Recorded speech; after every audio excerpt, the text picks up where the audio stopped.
Hello, guys. My name is Daniel Dorville, and currently we're going over protecting intellectual property in the music and film industries.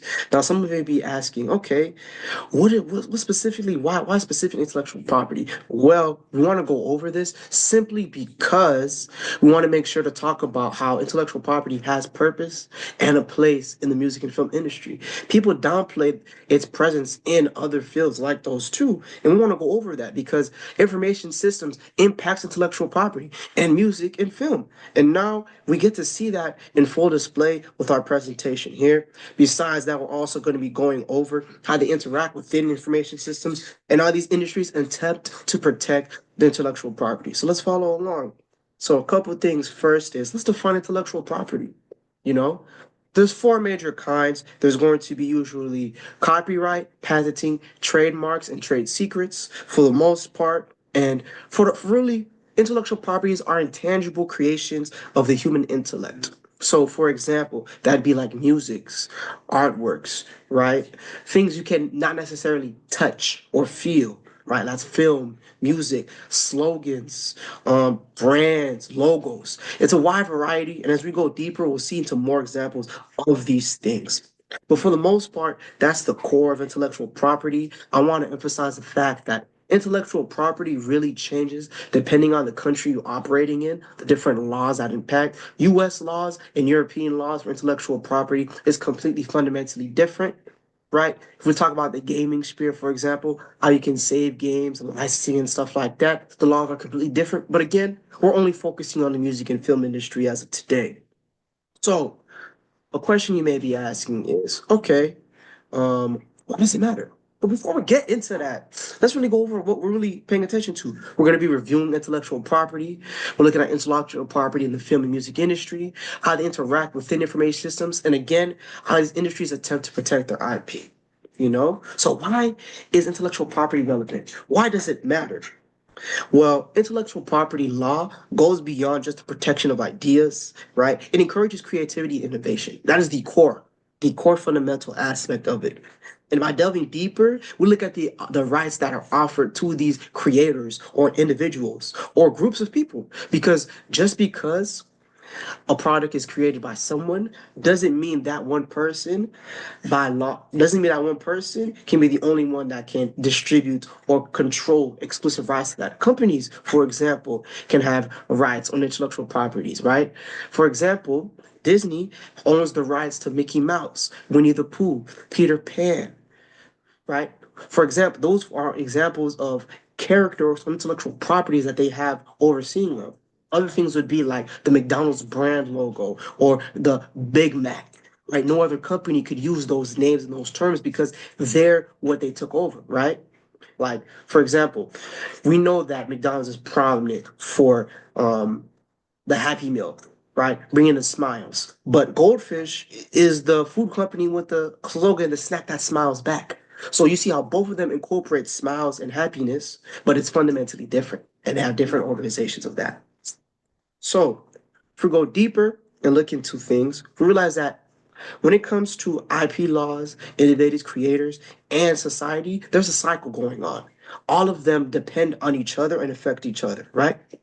Intellectual property laws give inventors and creators exclusive rights to their work, while the inventors and creators can profit off of the investments/research, and the resulting innovation generates new products or services that benefit society. Right? An example of Disney, right?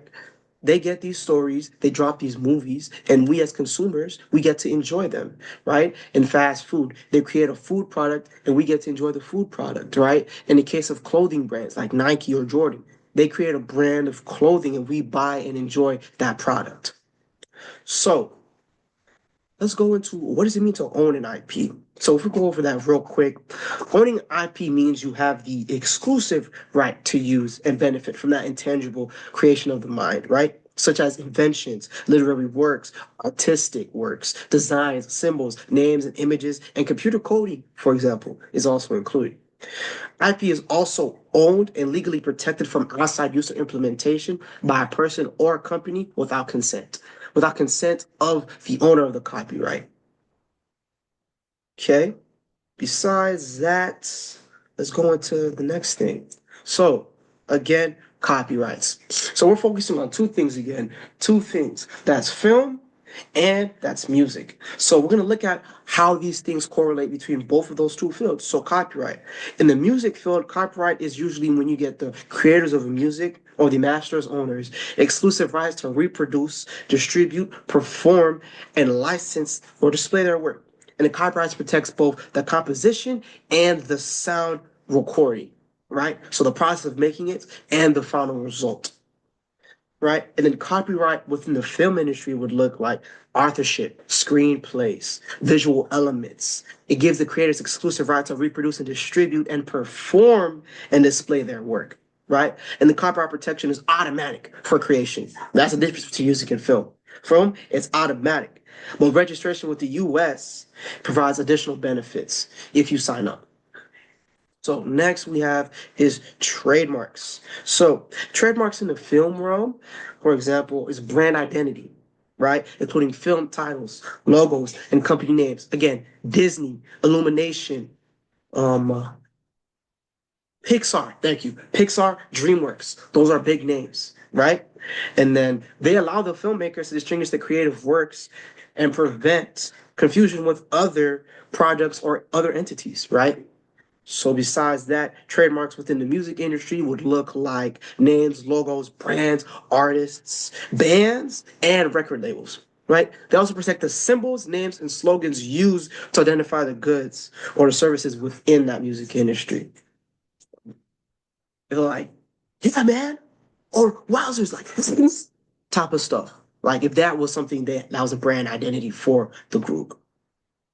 So next we have is patents. So for patents within the filming industry, that includes inventions and innovative processes such as special effects or filming techniques. It also grants inventors exclusive rights to their inventions for a limited period of time.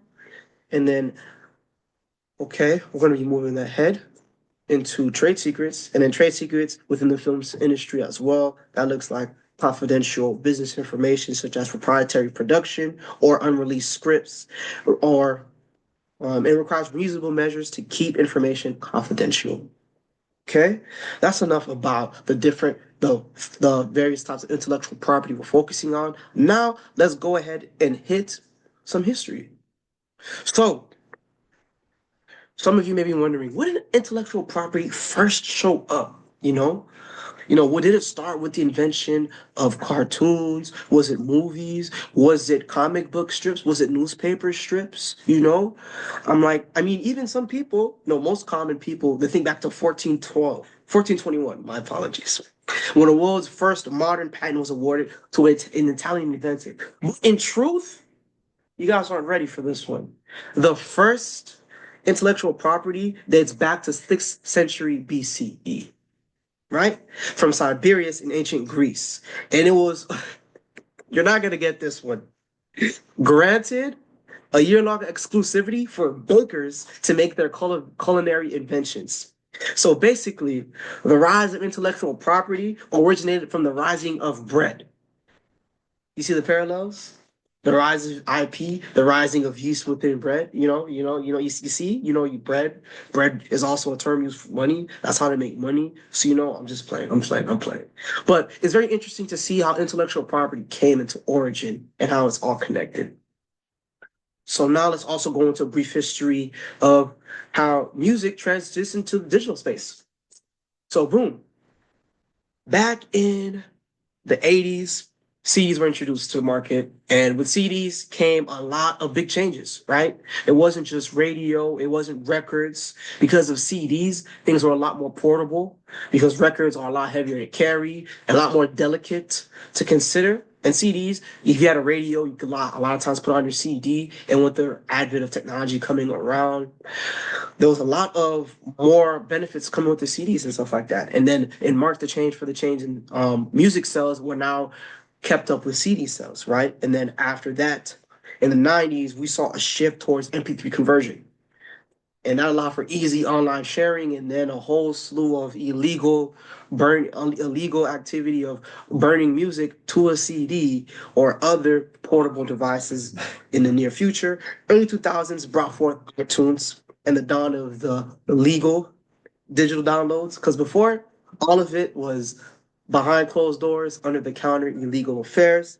Again, the digital market changed a lot of things for both the film and music, but in music's case here, it really opened the doors for companies to have things more portable and accessible, and at the same time, more illegal activity of stealing of illegally downloading music and sharing it, or burning CDs, as they will say.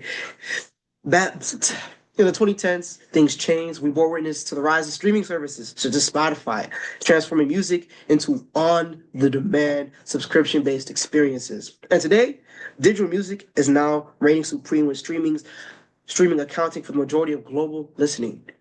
So imagine we transferred from literally records, right, the radio, so we got CDs and then MP3s, and then after that, iTunes with legal aspect, and then you have the online illegal websites. We have Groove Shark. You have what's the other one? Brain fart. Brain fart. Street no. SoundCloud. There you go. SoundCloud. So it was Groove Shark and then SoundCloud. I apologize for the brain fart. And then Spotify came in, and then Apple Music came in, and then also YouTube Music for streaming. There's all sorts of music. Pandora. There's all sorts of music streaming, and it's all coming all over the place.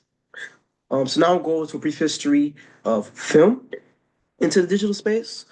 So in the 20th century, it marked the beginning of digital revolution in film. Digital cameras replaced the traditional film reels, and then that significantly reduced production costs and offered filmmakers greater creative freedom. And in the early 2000s, more efficient and cost-effective digital production systems became commonplace in theaters, allowing more films to be recorded and showcased on a wide variety of scales, and also meaning that theaters were now more accessible to the common man and not just the rich elite. In the 2010s, we witnessed the rise of streaming platforms like Netflix, Amazon Prime. Amazon Prime. Then there was Hulu, Disney Plus, things of that nature within the 2010s, transforming the way we consume films nowadays. And these streaming platforms offer instant access to a variety of libraries of content, challenging traditional theatrical releases and reshaping the industry's creative and economic dynamics, giving competition to the original watching movies in the theaters, replacing the theater experience. Not completely, but definitely a big hit at it. And now we're going to go into IP protection in the modern business world. So, intellectual property is very important, and it's something we need to really consider. And one of the biggest things we need to consider is how can we protect it in our modern climate? Technology is everywhere. And there's all sorts of things going on. There's all sorts of accessibles, all sorts of cyber concerns. A lot of people with malicious intent and bad actors.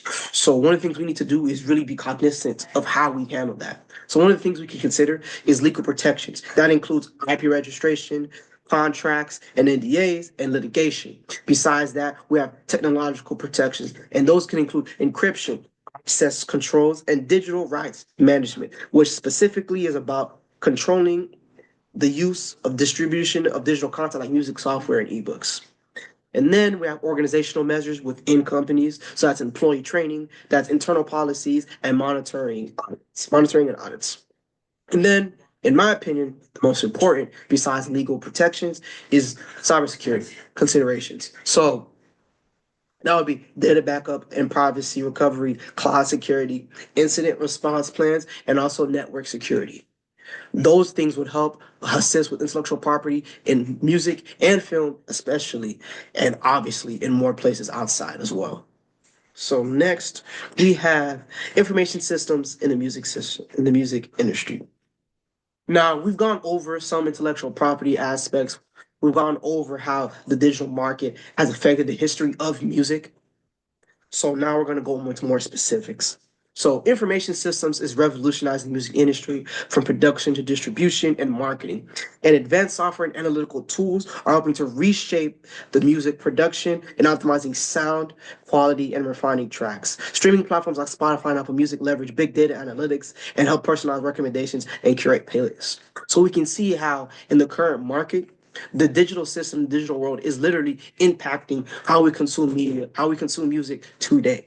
Right? The algorithm's always listening to see what you want, to keep you hooked, to keep you stuck on that thing. And it's a back and forth. And people don't realize the algorithm itself is an aspect of the information systems, right? That's the digital space communicating with you back and forth. And we see how, as we continue down this path, right, digital the digital space is helping us for good and for worse, right? Whether we intend to or not, right? There's also the issues of with social media and streaming platforms. There's things that are tailored to you that may not necessarily be better for you. It may also be malicious as well, including curating that hive mind and exclusive a quality experience within music and streaming. But again, you can see how they can really help for engagement, to help promote artists, to help people really communicate and connect with people they really want to, or connect with their own roots. Because I know some of us, there are some people who live in America who are immigrants and they want to tap back in with their home culture. And your streaming services allow them to access that without having the burden of having to buy CDs or recordings, or maybe not being able to access radio. That's also another very benefit. So, information systems in the film industry. So, for the film industry, a couple things. Again, we can go over the fact that the film they play a big role for production, marketing, distribution, and audience engagement, and help modern filmmakers heavily, and I emphasize on heavily, rely on data analytics and predictive technologies to enhance the decision making and optimize processes. Because unlike music, it takes more time to produce a film. It takes more time, more production, more investment, more money, more planning, more cooperating, right? If it's animated, you have all the design teams, all the storyboarding. And if it's live action film, you have all the actors you have to talk to, all the dress codes, the dress rehearsals, making sure everything's good to a T. Because if you don't make money that that release weekend, that's it. Because the minute it goes to streaming services, it goes to other platforms, that's less money that the director and the actors and the committees on site are making. And the digital systems really help them to facilitate and see what is the market that we need to look for and what do the people want. So, security systems and prominent cases. So we're gonna go three cases if you didn't get the hint from the start, the music note and the foldable clothing.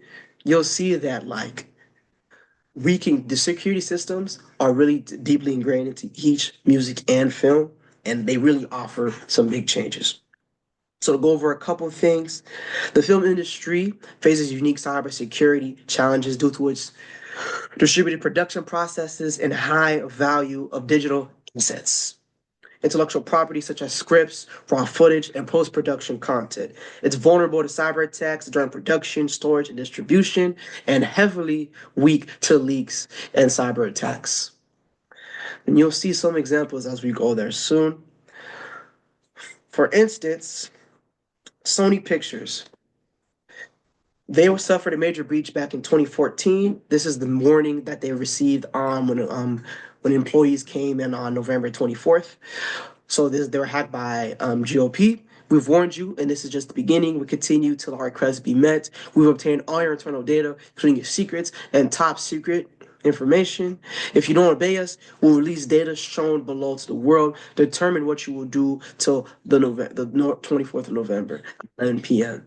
So imagine Sony, a top-notch big company that has to deal with a breach like this, and they have to react. And all the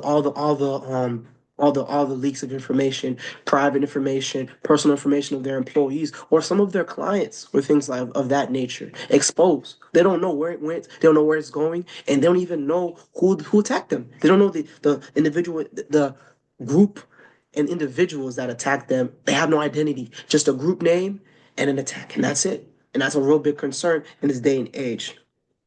If we also go back, also in 2014, Expendables 3, there was a leak of the movie, and within 24 hours, around 165,000 downloads were made online of the movie before it was released, which goes to show you how prominent and real the we have to really take more attention to security systems within these industries because these are real big things. That's how you lose money. There's 165,000 downloads, right? Now, people may be thinking that's just 165,000 people. That's a lot of people still, right? But how much money did that cut into? How many movie purchases did that cut into? Yes, 165,000 downloads, but that doesn't account for the number of people who actually went to the movie theaters. Doesn't account for the number of people who sat down and watched those downloaded films. You can have a family of five, a family of three, watch that one download. All of that gone down the drain because of security and software systems. We have that alarm because we have to also point out the music industry. Universal Music Group, a really big top-notch music corporation, had a data breach just this year in mid-July 2024. They were not very open about what happened or all the details. All we know is around 680 clients and US residents had their personal data exposed. And they have no answer for it. They have no answer for it. So even music industries are not safe. Film, okay, people want to watch a movie on time or whatever, but this is a music industry. You'd be like, why you guys hacking music? You just wait for the artist to drop, wait for the artist to release, right? Or maybe like they want to release it on time. But you see how like it's not just about the product they produce, it's about the security, the safety, and the integrity of what they do and who they work with. And that's a really big aspect of these security systems we have to watch out for. So going back into the music industry, there's a couple of things we want to really pay attention to. Right. Overall, music and film collectively are among the most dynamic cultural sectors, deeply interconnected, yet uniquely influenced by technology, culture, and economic factors. And again, with music. IP is a bedrock of the music industry and safeguards the creative output of artists, songwriters, and producers.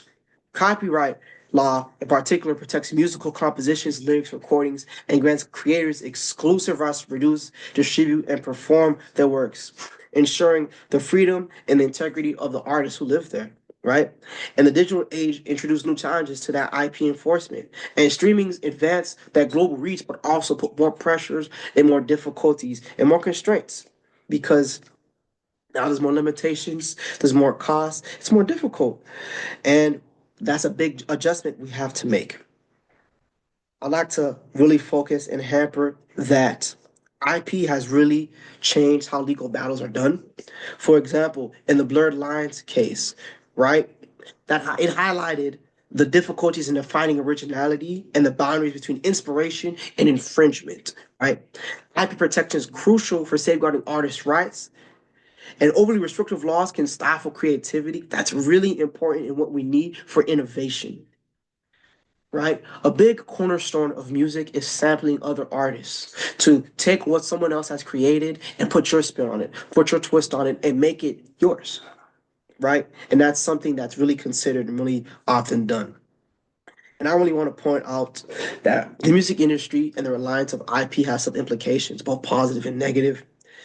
And I would like to really, really hamper on the fact that, from my perspective, the biggest issue I have is that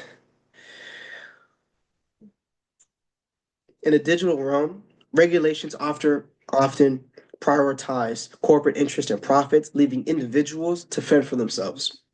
This is particularly evident in the music industry, where companies focus solely on protecting their artists' intellectual property rather than recognizing and supporting the artists themselves.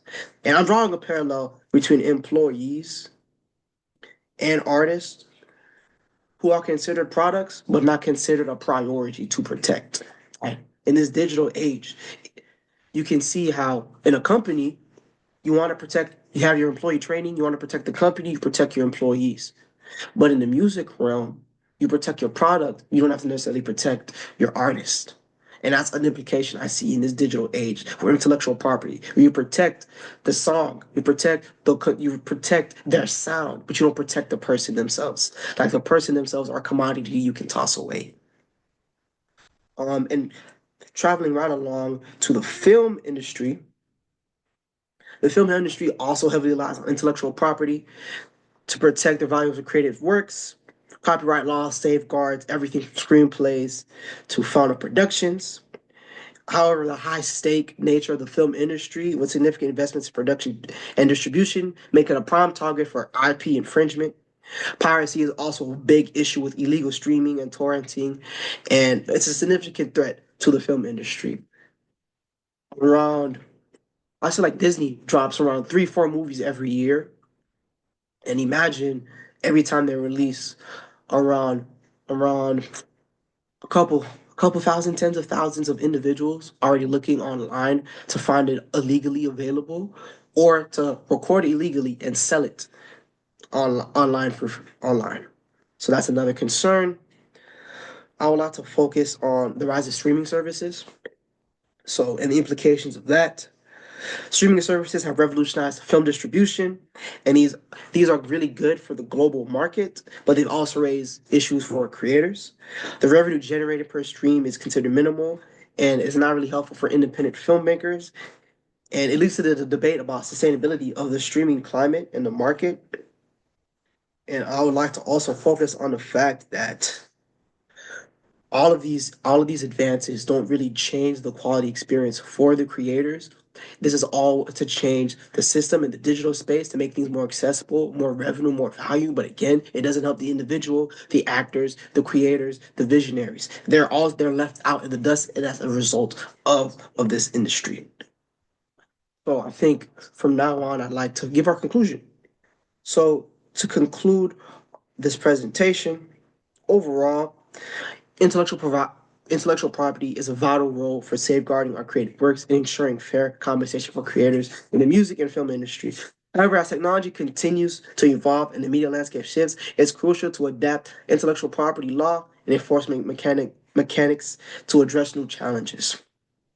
Overall, I see the value of the innovation and the vitality these industries continue to go and they continue to grow because of this, and there's more to come. But I want to leave us on 2 questions to really have us really thinking about how intellectual property really connects with music and film. So, first question is, at what point does intellectual property protection shift from safeguarding the creator's rights to restricting collective creative innovation? In other words, at what point does protecting IP become protecting someone's rights to a limit on creativity and innovation of the general body, the general consumers, the creatives who are inspired by Disney's movies, the Disney Renaissance era. But because of the laws, they can't use Mickey Mouse. They can't use Winnie the Pooh. And you have these characters sit by the wayside and they have been utilized for decades. And you just see them, you have inspiration and creativity. You want to use them in different aspects, yet you really can't because of the laws in place. Something to consider. And our second question and final question. When considering intellectual property, should the primary focus be on maximizing profits or fostering creativity and shared cultural experiences? Should intellectual property regulations focus, should intellectual property focus be the focus of making money or really be the focus of creativity and sharing cultural experiences? Thank you for your time. I appreciate you for listening to my presentation on protecting intellectual property within the film and music industry which go underappreciated. So here are my references. Thank you for your time. And hopefully you can answer my questions that I had for you. Have a good one and thank you.